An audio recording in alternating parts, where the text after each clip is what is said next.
अस्सलाम वालेकुम स्टूडेंट्स, कैसे हैं आप सब। आज जो है इस वीडियो में इंशाल्लाह मैं आपका कॉन्सेप्ट जो है रिड्यूसिंग शुगर और नॉन रिड्यूसिंग शुगर का जो कॉन्सेप्ट है वो क्लियर करने वाला हूँ। पेपर के लिहाज से बहुत इंपॉर्टेंट है कि कौन सी शुगर रिड्यूसिंग शुगर है, कार्बोहाइड्रेट्स में कौन सी शुगर जो है वो रिड्यूसिंग शुगर है और कौन सी नॉन रिड्यूसिंग शुगर है। चलें देखते हैं रिड्यूसिंग और नॉन रिड्यूसिंग में डिफरेंस। तो हमारे पास शुगर पाई जाती हैं, जैसे कि हमारे पास ग्लूकोज है, एक मोनोसेक्राइड है। इसी तरह जैसे हमारे पास फ्रुक्टोज है, वो एक मोनोसेक्राइड है। गैलेक्टोज है, इसी तरह राइबोज है, डीऑक्सीराइबोज है। तकरीबन जितने भी हमारे पास मोनोसेक्राइड आते हैं, जितने भी मोनोसेक्राइड आते हैं और जितने भी जो हैं वो ओलिगोसेक्राइड आते हैं, वो क्या है, बेसिकली हमारे पास रिड्यूसिंग है। क्या है? रिड्यूसिंग है। क्यों रिड्यूसिंग है? और नॉन रिड्यूसिंग कौन सी है? एक शुगर है हमारे पास ओलिगोसेक्राइड में आ जाती है डाइसेक्राइड। डाइसेक्राइड में हमारे पास एक आती है सुक्रोज। कौन सी? सुक्रोज। सुक्रोज एक शुगर है जिसको हम नॉन रिड्यूसिंग शुगर कहते हैं। सुक्रोज शुगर को हम नॉन रिड्यूसिंग शुगर कहते हैं। क्यों कहते हैं और इनको हम रिड्यूसिंग शुगर क्यों कह रहे हैं और इसको हम नॉन रिड्यूसिंग शुगर क्यों कहते हैं, चले देखते हैं। ठीक है, अब सबसे पहले हम ग्लूकोज का ज़रा स्ट्रक्चर ड्रा कर लेते हैं दोबारा से।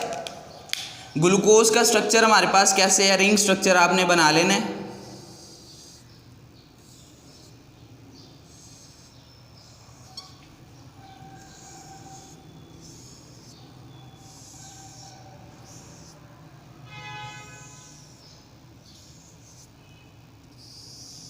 ये मैंने रिंग स्ट्रक्चर बना लिया, इसकी नंबरिंग कर लेते हैं।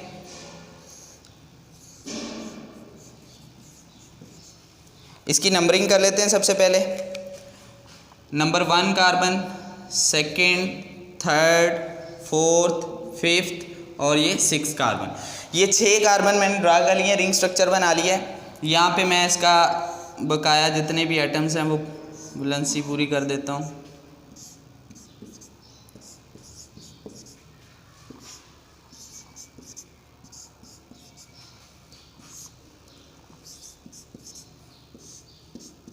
ये हमारे पास जो है स्ट्रक्चर है ग्लूकोज का। ग्लूकोज का स्ट्रक्चर है, ये कौन सा स्ट्रक्चर है? D alpha glucose. डी का मतलब मैंने पहले आपको बताया था, अगर कार्बन नंबर 1 इधर वाली साइड पे, राइट साइड पे, तो उसको हम डी ग्लूकोज कहते हैं। और अल्फा और बीटा का कॉन्सेप्ट ये था कि OH ग्रुप अगर नीचे है तो अल्फा है, अगर ऊपर है तो बीटा है। ये मैंने पिछले लेक्चर्स के अंदर क्लियर किया सबका कॉन्सेप्ट। ठीक है, अब यहाँ पे हमने देखना है इसको हम रिड्यूसिंग शुगर क्यों कहते हैं। हमारे पास एक कार्बन है, कार्बन 1, जिस कार्बन के साथ फंक्शनल ग्रुप अटैच होता है। ग्लूकोज के अंदर फंक्शनल ग्रुप जो एल्डिहाइड का ग्रुप है वो फर्स्ट वाले कार्बन के साथ अटैच होता है। अब इसमें फर्स्ट वाला कार्बन ये है हमारे पास, ये हमारे पास क्या है जी? फर्स्ट वाला कार्बन है। अगर फर्स्ट वाला कार्बन जो है अवेलेबल है, अगर फर्स्ट वाला कार्बन जो है वो अवेलेबल है रिएक्शन के लिए, फॉर एग्जांपल ये अवेलेबल है, यहाँ पे OH मौजूद है, ये किसी चीज़ के साथ रिएक्ट कर सकता है। ये किसी चीज़ के साथ क्या कर सकता है? रिएक्ट कर सकता है। याद रखना है, फंक्शनल कार्बन, जो कार्बन फंक्शनल ग्रुप कंटेन कर रहा है वो वाले कार्बन की बात कर रहा हूँ। अगर जो फॉर एग्जांपल इसमें ग्लूकोज की एग्जांपल ली है मैंने, ठीक है, ग्लूकोज के अंदर फंक्शनल ग्रुप कौन सा कार्बन कंटेन करता है? फर्स्ट वाला कार्बन। ठीक है, यहाँ पे फर्स्ट वाला कार्बन मौजूद है और उसके साथ OH ग्रुप भी मौजूद है। इट मीन्स के ये रिएक्ट करने की पावर रखता है, ये किसी चीज़ के साथ रिएक्ट करने की पावर जो है वो रखता है। हम सिर्फ कार्बन नंबर 1 की बेस पे जो शुगर है या फंक्शनल कार्बन जो कार्बन फंक्शनल ग्रुप कंटेन कर रहा है, जो कार्बन फंक्शनल ग्रुप कंटेन कर रहा है, एल्डिहाइड या कीटोनिक ग्रुप कंटेन कर रहा है, उस कार्बन की बेस पे हम शुगर को रिड्यूसिंग और नॉन रिड्यूसिंग कहते हैं। तो यहाँ पे कार्बन नंबर 1 जो है उसके साथ OH ग्रुप अवेलेबल है फॉर द रिएक्शन होने के लिए, तो इस वजह से हम ग्लूकोज को क्या कहते हैं जी? रिड्यूसिंग शुगर कहते हैं। इसी तरह अगर फ्रुक्टोज की बात की जाए, तो फ्रुक्टोज एक 5 कॉर्नर रिंग है, वो बना लेनी है। ये हमारे पास 5 कॉर्नर रिंग बन गई है।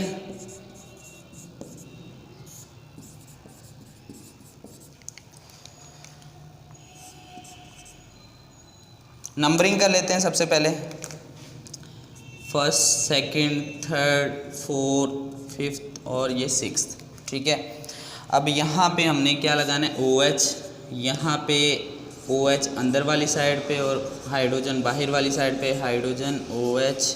ये हमारे पास फ्रुक्टोज का स्ट्रक्चर बन गया। फ्रुक्टोज का कौन सा स्ट्रक्चर बना है, ये डी फ्रुक्टोज है। डी का मैंने पहले बताया, अगर जो फंक्शनल ग्रुप वाला कार्बन जो है वो राइट साइड पे होता है तो उसको हम डी कहते हैं, अगर लेफ्ट साइड पे होता है तो उसको हम एल कहते हैं। ठीक है, तो डी है और OH ग्रुप डाउनवर्ड है तो इसको हम अल्फा लिखेंगे। क्या लिखेंगे, अल्फा। तो डी अल्फा फ्रुक्टोज बन गई है।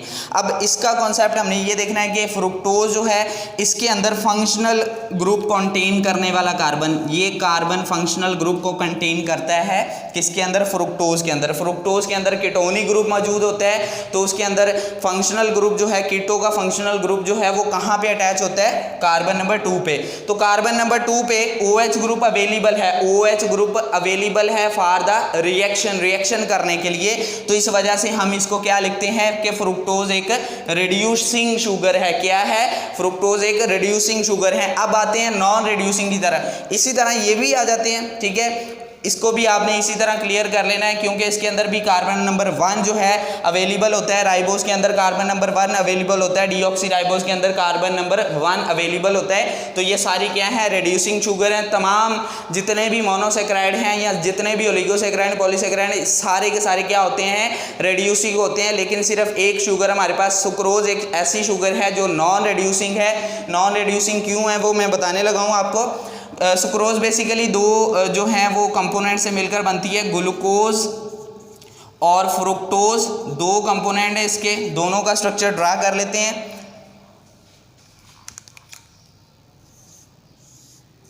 ये ग्लूकोज का स्ट्रक्चर बन गया है जी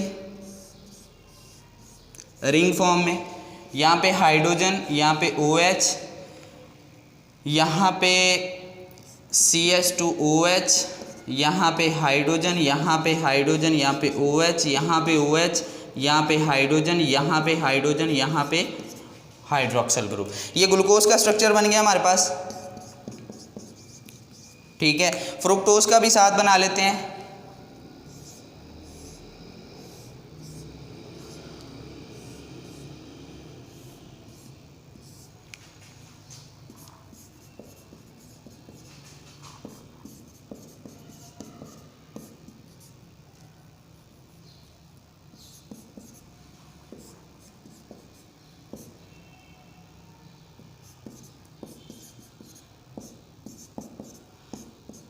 इसकी सबसे पहले नंबरिंग कर लेनी है, यहाँ से स्टार्ट करनी, 1 2 3 4 5 6। ठीक है, इसकी नंबरिंग कर ली। अब यहाँ पे कार्बन नंबर 2 कौन सी साइड पे है, लेफ्ट साइड पे है, तो इसको हम लिखते हैं ये एल फ्रुक्टोज है। ठीक है, OH ग्रुप डाउनवर्ड है तो इसको हम लिखते हैं अल्फा, अल्फा लिखते हैं। ठीक है, और ये हमारे पास कौन सी शुगर है, फ्रुक्टोज। वैसे नॉर्मली जो है सुक्रोज के अंदर क्या होता है, ये उल्ट होती है, मिरर फॉर्म होता है, बीटा फ्रुक्टोज यूज़ की जाती है। यहाँ पे मैं सिर्फ आपको समझाने के लिए, नॉन रिड्यूसिंग का कॉन्सेप्ट समझाने के लिए इसको ऐसे ड्रा कर रहा हूँ। ठीक है, तो इसको आपने देखें, यहाँ पे ये जब रिएक्ट करेगा, यहाँ पे जब ये रिएक्ट करेगा ऑक्सीजन के ज़रिए क्या हो जाएगा, बॉन्ड बन जाएगा इन दोनों का। अब ये कार्बन नंबर 1 था, ये 2 था, ये 3 था, ये 4 था, ये 5 था, ये 6 था। अब ग्लूकोज के अंदर फंक्शनल ग्रुप जो कार्बन कंटेन कर रहा है वो कार्बन नंबर 1 है, और फ्रुक्टोज के अंदर जो फंक्शनल ग्रुप कीटोनिक ग्रुप जो है वो कंटेन कर रहा है वो कार्बन नंबर 2 है। अब ये दोनों आपस में एक दूसरे के साथ रिएक्ट करके बॉन्ड बना चुके हैं, यानी कि ये दोनों फंक्शनल ग्रुप कंटेनिंग कार्बन जो है वो फर्दर अवेलेबल नहीं है रिएक्शन करने के लिए, फर्दर अवेलेबल नहीं है रिएक्शन करने के लिए। जब ये दोनों फंक्शनल ग्रुप कंटेनिंग कार्बन जो हैं या सिंगल, अगर सिंगल होगा तब भी यही कॉन्सेप्ट रखना है, ठीक है। अगर फंक्शनल ग्रुप कंटेनिंग कार्बन जो है वो अटैचमेंट के लिए अवेलेबल नहीं है, रिएक्शन के लिए अवेलेबल नहीं है, यहाँ पे कार्बन नंबर 2 जो है फंक्शनल ग्रुप कंटेनिंग कार्बन है किसका, फ्रुक्टोज का, और यहाँ पे कार्बन नंबर 1 जो है ये फंक्शनल ग्रुप कंटेनिंग कार्बन है ग्लूकोज का। ये दोनों जो है एक दूसरे के साथ रिएक्ट कर चुके हैं, तो फर्दर कार्बन नंबर 1 जो है ग्लूकोज का वो रिएक्ट नहीं कर सकता है। इसी तरह कार्बन नंबर 2 जो है फ्रुक्टोज का वो रिएक्ट नहीं कर सकता। तो फंक्शनल ग्रुप कंटेनिंग कार्बन दोनों जो हैं वो अवेलेबल नहीं है, तो जिस वजह से हम इसको क्या कहते हैं, नॉन रिड्यूसिंग शुगर कहते हैं। हालांकि फ्रुक्टोज जो है, फ्रुक्टोज सिंगल फॉर्म में अगर फ्री फॉर्म में देखा जाए तो वो रिड्यूसिंग है, लेकिन जब वो अटैच हो जाती है सुक्रोज के अंदर किसके साथ, ग्लूकोज के साथ, तो ये क्या हो जाती है, नॉन रिड्यूसिंग हो जाती है। क्या हो जाती है, नॉन रिड्यूसिंग हो जाती है। इसी तरह अगर देखा जाए हमारे पास माल्टोज है, माल्टोज का स्ट्रक्चर अगर ड्रा किया जाए, माल्टोज के अंदर 2 ग्लूकोज मालिक्यूल होते हैं, माल्टोज के अंदर 2 ग्लूकोज जो हैं वो मालिक्यूल होते हैं ग्लूकोज के, ठीक है। 2 ग्लूकोज मालिक्यूल ड्रा कर लेने हैं, नंबरिंग कर लेते हैं सबसे पहले 1 2 3 4 5 6, ठीक है। अब इसके हाइड्रोजन और हाइड्रोक्सल ग्रुप पूरे कर लेते हैं, hydrogen hydroxyl group, hydroxyl group, hydrogen hydrogen और हाइड्रोक्सल ग्रुप, एक ग्लूकोज बन गया। दूसरा ग्लूकोज मालिक्यूल भी बना लेना है।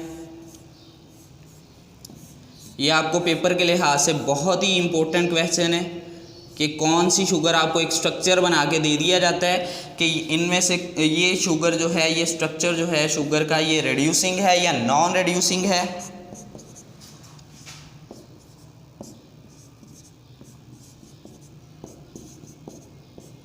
ये हमारे पास शुगर जो है 2 मालिक्यूल ग्लूकोज के जो हैं वो ड्रा कर लिए हैं मैंने।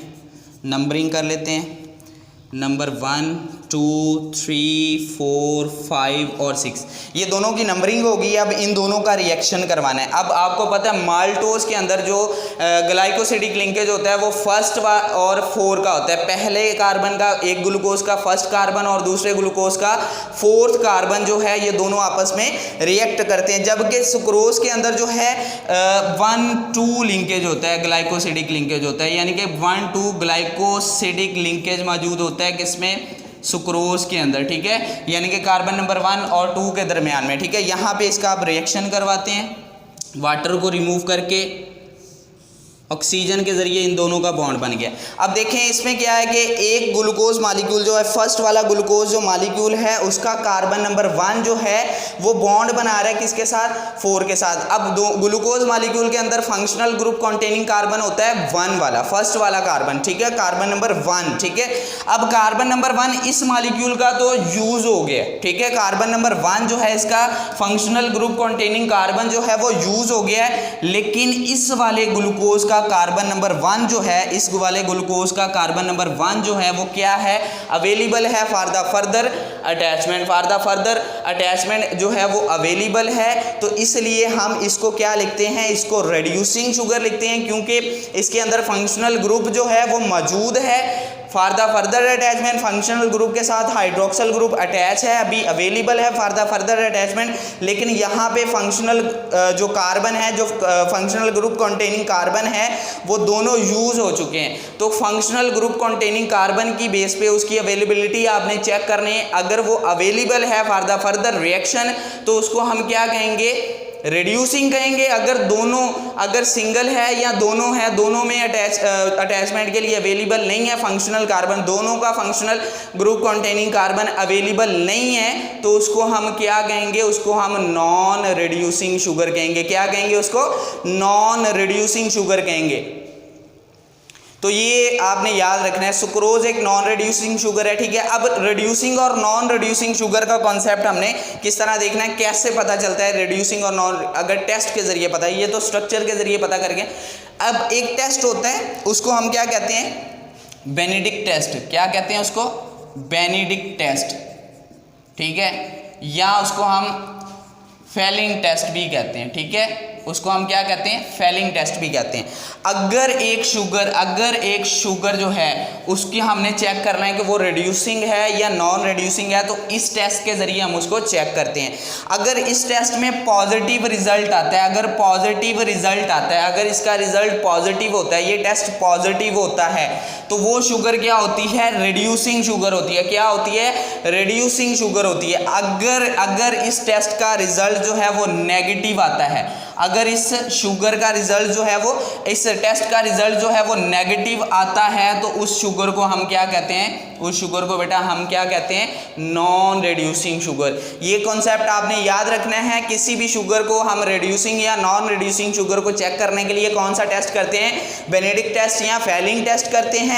और अगर बेनेडिक्ट टेस्ट या फेलिंग टेस्ट के अंदर क्या होता है, पॉजिटिव रिजल्ट आता है, इसका टेस्ट का पॉजिटिव रिजल्ट आता है, तो वो रिड्यूसिंग शुगर है। अगर नेगेटिव रिजल्ट आता है तो वो क्या है, नॉन रिड्यूसिंग शुगर है। क्या है जी, नॉन रिड्यूसिंग शुगर है। ये आपने कॉन्सेप्ट याद रखना है, बहुत इंपॉर्टेंट है। पेपर के हवाले से आपको पेपर में स्ट्रक्चर बना के वो पूछ सकते हैं कि ये वाली शुगर जो है वो रिड्यूसिंग है या नॉन रिड्यूसिंग है, तो सिंपल आपने उसमें चेक कर लेना है कि अगर फंक्शनल ग्रुप कंटेनिंग कार्बन जो है वो फ्री हालत में है, उसके साथ कोई चीज रिएक्ट नहीं कर रही, वो फ्री स्टेट में है, तो वो क्या होगी, रिड्यूसिंग होगी। अगर वो फ्री नहीं है, जैसे कि इसमें कार्बन नंबर 1 ग्लूकोज का फ्री नहीं है और इसमें कार्बन नंबर 2 फ्रुक्टोज का फ्री नहीं है, तो ये नॉन रिड्यूसिंग शुगर होगी।